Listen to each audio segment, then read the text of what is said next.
Assalamualaikum warahmatullahi wabarakatuh.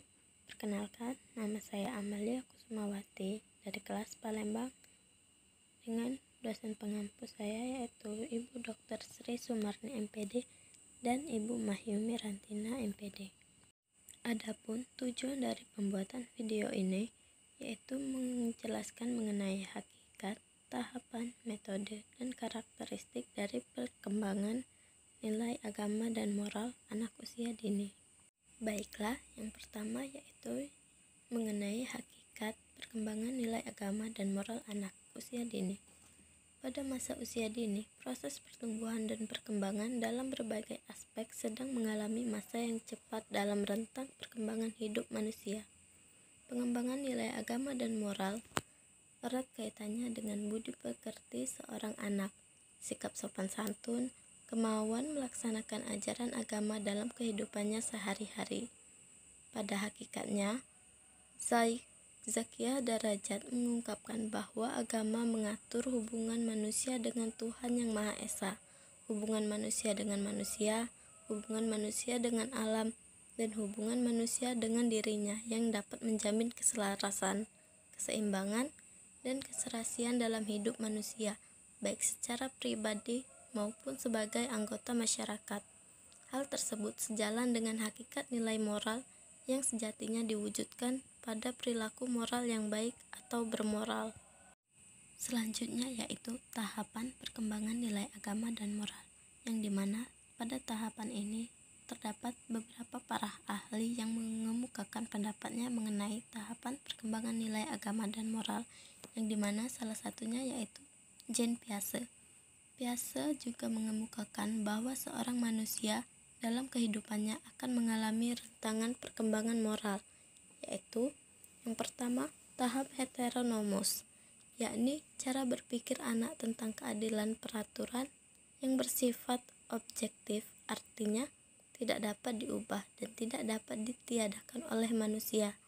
Yang kedua, tahap autonomus, yaitu anak mulai menyadari adanya kebebasan untuk tidak sepenuhnya menerima aturan itu sebagai hal yang datang dari luar dirinya.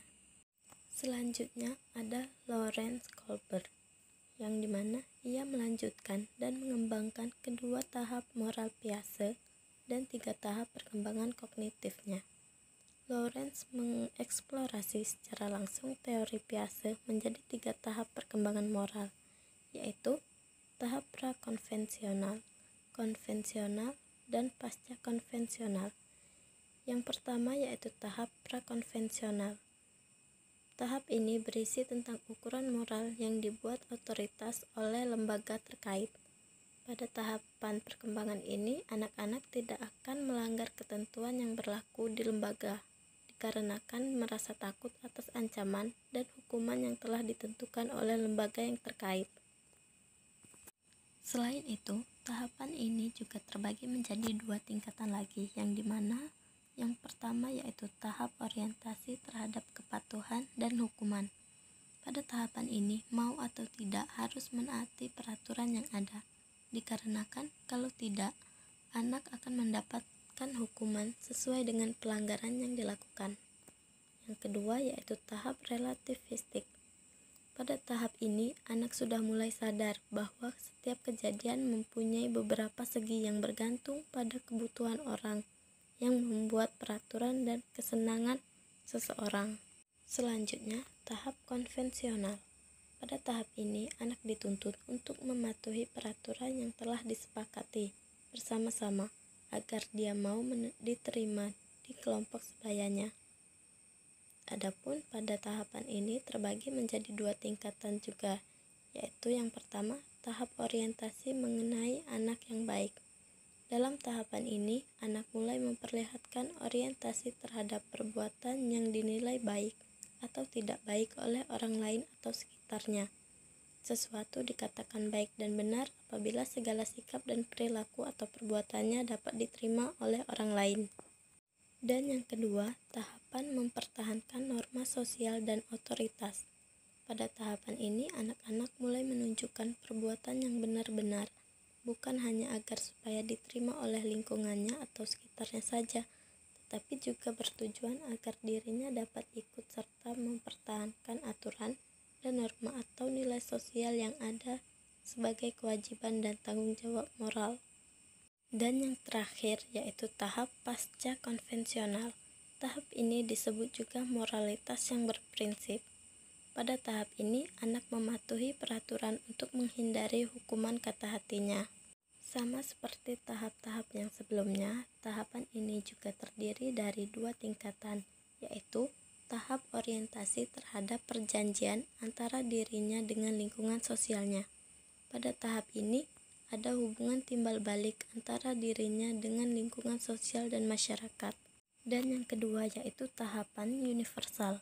Pada tahapan ini, selain ada norma pribadi yang bersifat subjektif, ada pula norma etik, seperti baik atau buruk, benar atau salah, yang bersifat universal sebagai sumber menentukan suatu perbuatan yang berhubungan dengan moralitas.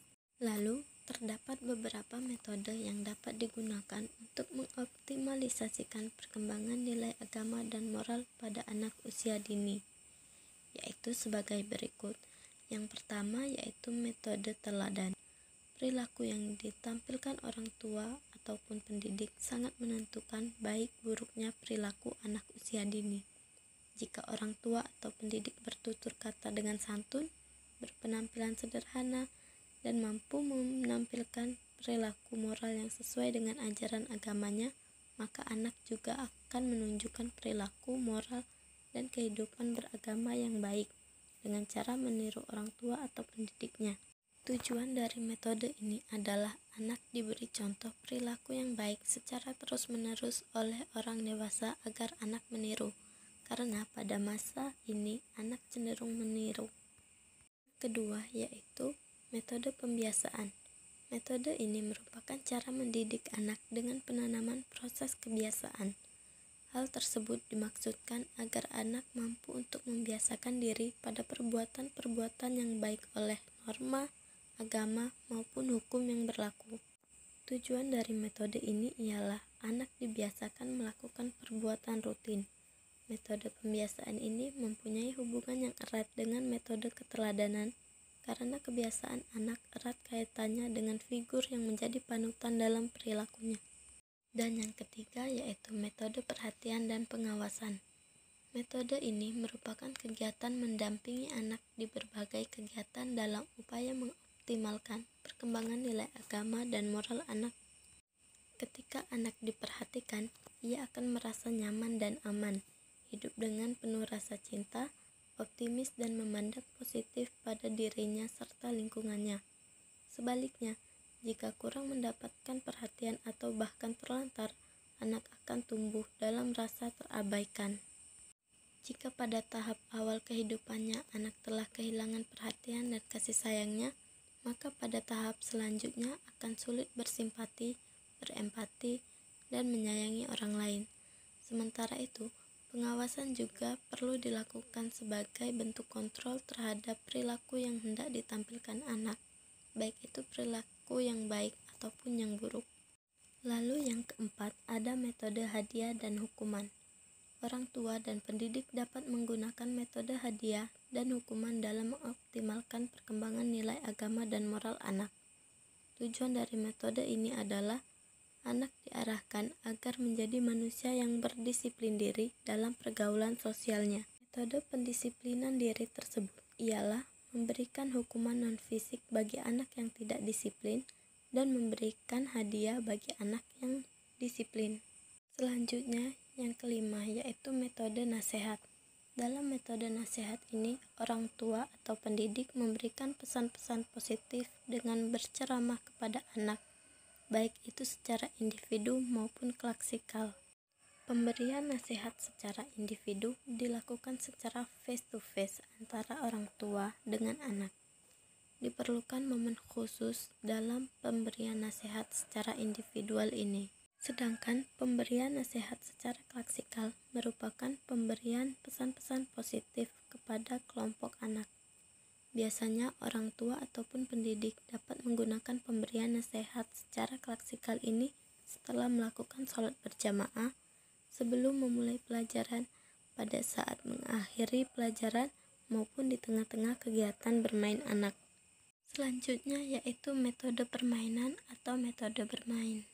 Permainan yang dapat digunakan di antaranya yaitu permainan tepukan. Contohnya yaitu seperti tepukan anak soleh, tepuk wudhu, dan sebagainya. Selain itu ada permainan nyanyian, yang dimana pendidik atau orang tua mengajak anaknya menyanyikan lagu yang mengandung tentang nilai agama dan moral.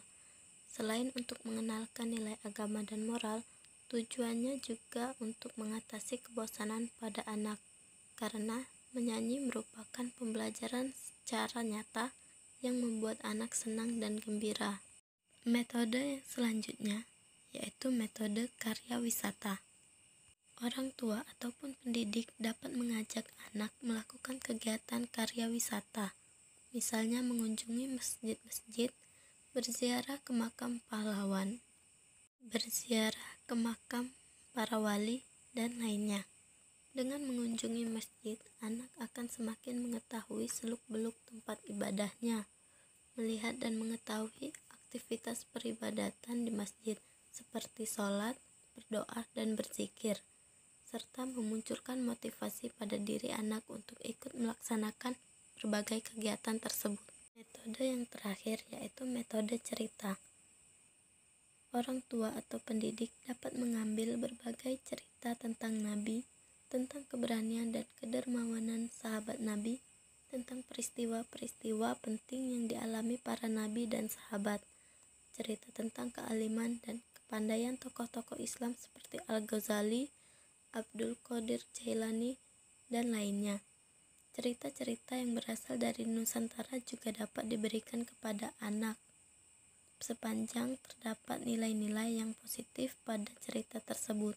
Misalnya cerita tentang maling kundang yang durhaka kepada ibunya, cerita tentang batu menangis, dan cerita tentang timun mas. Orang tua ataupun pendidik harus selektif dalam memilih cerita-cerita yang hendak diberikan kepada anak. Adapun karakteristik perkembangan nilai agama dan moral menurut lampiran Peraturan Menteri Pendidikan dan Kebudayaan Republik Indonesia Nomor 137 Tahun 2014 tentang Standar Nasional Pendidikan Anak Usia Dini. Adapun karakter yang dimiliki anak antara lain sebagai berikut. Yang pertama yaitu pada kelompok usia bayi sampai 12 bulan. Pada usia 3 bulan, anak mendengar berbagai doa, lagu religi, dan ucapan baik sesuai dengan agamanya. Pada usia 3 sampai 6 bulan, anak dapat melihat dan mendengar berbagai ciptaan Tuhan atau makhluk hidup. Pada usia 6 sampai 9 bulan, anak sudah dapat mengamati berbagai ciptaan Tuhan dan mendengarkan berbagai doa, lagu religi, dan sebagainya. Pada usia 9 sampai 12 bulan, anak sudah dapat mengamati kegiatan ibadah di sekitarnya. Di kelompok usia 12 sampai 24 bulan, tepatnya pada usia 12 sampai 18 bulan, anak mulai tertarik pada kegiatan ibadah seperti meniru gerakan ibadah, meniru bacaan doa. Dan pada usia 18 sampai 24 bulan, anak sudah dapat menirukan gerakan ibadah dan doa, mulai menunjukkan sikap-sikap baik seperti yang diajarkan agama terhadap orang yang sedang beribadah, serta mengucapkan salam dan kata-kata baik seperti maaf, terima kasih pada situasi yang sesuai. Di kelompok usia 2-4 tahun, pada usia 2-3 tahun, anak mulai meniru gerakan berdoa atau sembahyang sesuai dengan agamanya, serta mulai memahami kapan mengucapkan salam, terima kasih, maaf, dan sebagainya. Dan pada usia 3-4 tahun, anak mulai mengetahui perilaku yang berlawanan meskipun belum selalu dilakukan seperti pemahaman perilaku baik dan buruk, benar dan salah, serta sopan dan tidak sopan. mulai mengetahui atau memahami arti kasih dan sayang kepada ciptaan Tuhan, serta mulai meniru doa pendek sesuai dengan agamanya. Pada kelompok usia 4-6 tahun, tepatnya pada usia 4-5 tahun, anak mulai mengetahui agama yang dianutnya, meniru gerakan beribadah dengan urutan yang benar, mengucapkan doa sebelum dan sesudah melakukan sesuatu, mengenal perilaku baik dan buruk, membiasakan diri berperilaku baik, serta mengucapkan salam dan membalas salam. Dan pada usia 5-6 tahun, anak mengenal agama yang dianut, mengerjakan ibadah, berperilaku jujur, penolong, sopan, hormat, dan sebagainya, serta menjaga kebersihan diri dan lingkungan, mengetahui hari besar agama, dan menghormati atau toleransi terhadap agama orang lain. Saja penjelasan mengenai perkembangan nilai agama dan moral anak usia dini. Terima kasih.